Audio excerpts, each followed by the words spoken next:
it's Danielle. I'm here. I just want to talk to you a little bit about our paneling options for our walls.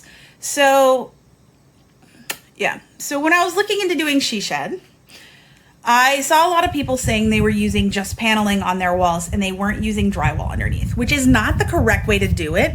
However, it is a lot cheaper than dragging in drywall and then putting paneling over it. I think if I had done drywall, I would just do all of the work of it. But yeah, so we opted to do just paneling, and I couldn't find any information on the internet that was actually decent on how to do it properly.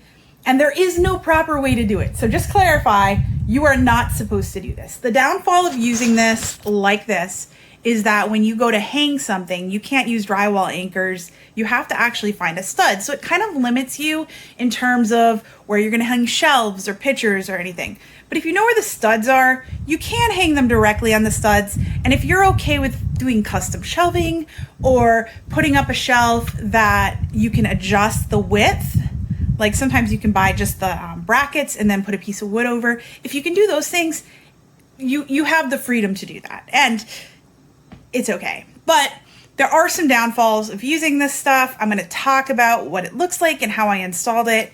I'm not going to show process photos because we had our hands full and we are nearly done.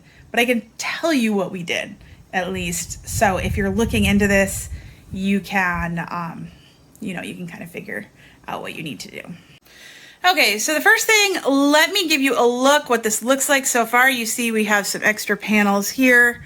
We have our panels on the wall here. Here's an extra panel. I'm using the brick on this side of the wall here.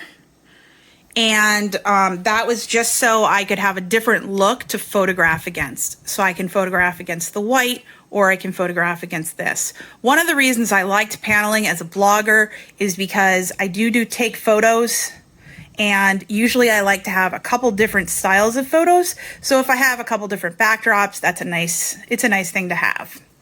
So you'll notice one of the issues you see is you can see where the gap is. Now, somebody might tell you that it's possible to keep that from happening.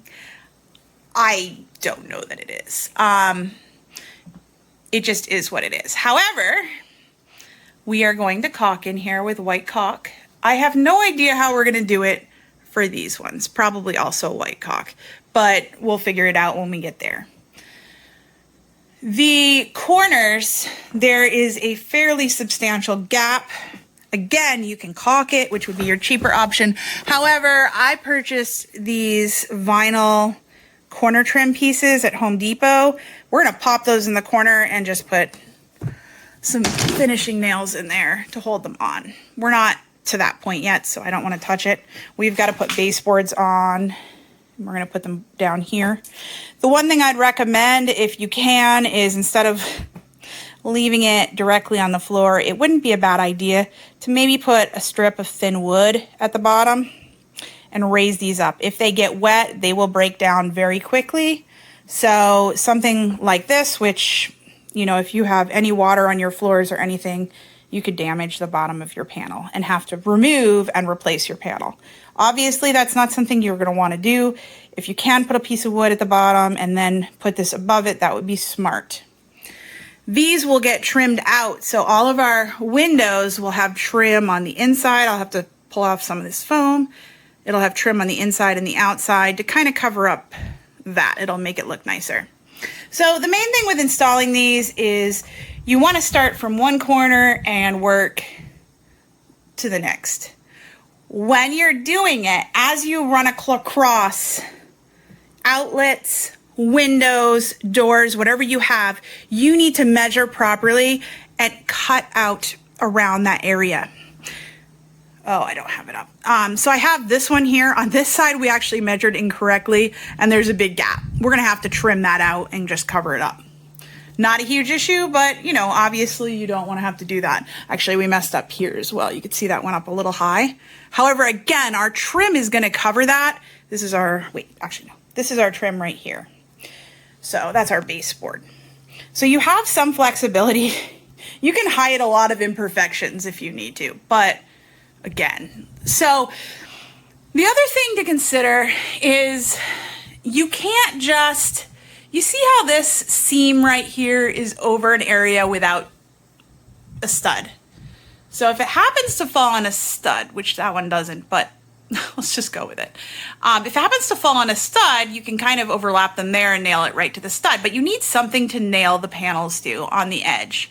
And what we originally started doing is we would cut a small 2x4 scrap and place it a few places along the seam.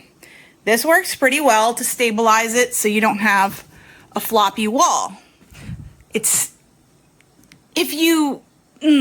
However, we discovered that if we did a vertical one, it actually stables it much better. So it does use more 2x4s, but it works a lot better for attaching it. But, you know, whatever, either one works. Just make sure you understand that however many supports you add, it'll be more stable. So, yes. So that's how we did that. We have insulation, of course, underneath. We're going to have to figure out how to finish this because it's a 9-foot wall and these panels are 8 feet. Now, I could get another few panels, cut some scraps, try to line everything up. We decided to go a different route. I think like a 1x12 will fit and hide the wiring a little bit. So we'll see. We haven't gotten to that yet. I'm not super worried about it, but we will cross that bridge when we get to it. What else? We used just nails to attach these, like with a nail gun. Nothing crazy. You can actually see the marks a little bit. I can choose to fill these in, maybe put a little caulk over it or whatever, white caulk. I may just keep them. It's not super obvious. We'll see how it looks when I'm finished.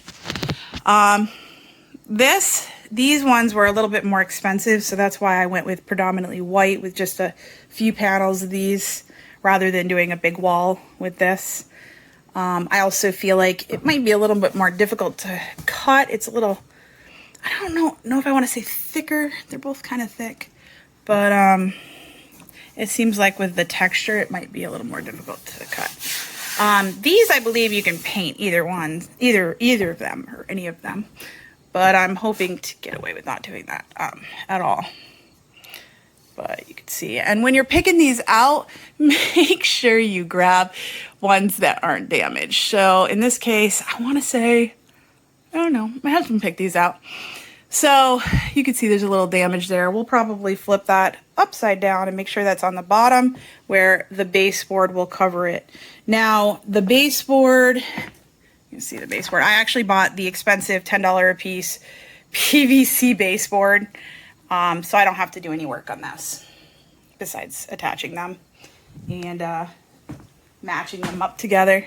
So those are really expensive. I mean, if you don't mind painting them, you're probably better off doing that for price. But yeah, that's where we're at. I kind of just wanted to talk about this because no one else had. Again, the proper thing to do is to put your drywall and then to put this on top. If you do it that way, you don't really need to like finish the drywall like you would with, I don't even know what it's called. I've never done drywalling, but you know, like you have to cover the seams and plaster. It's not plaster, but you know what I mean? Plaster over it, whatever.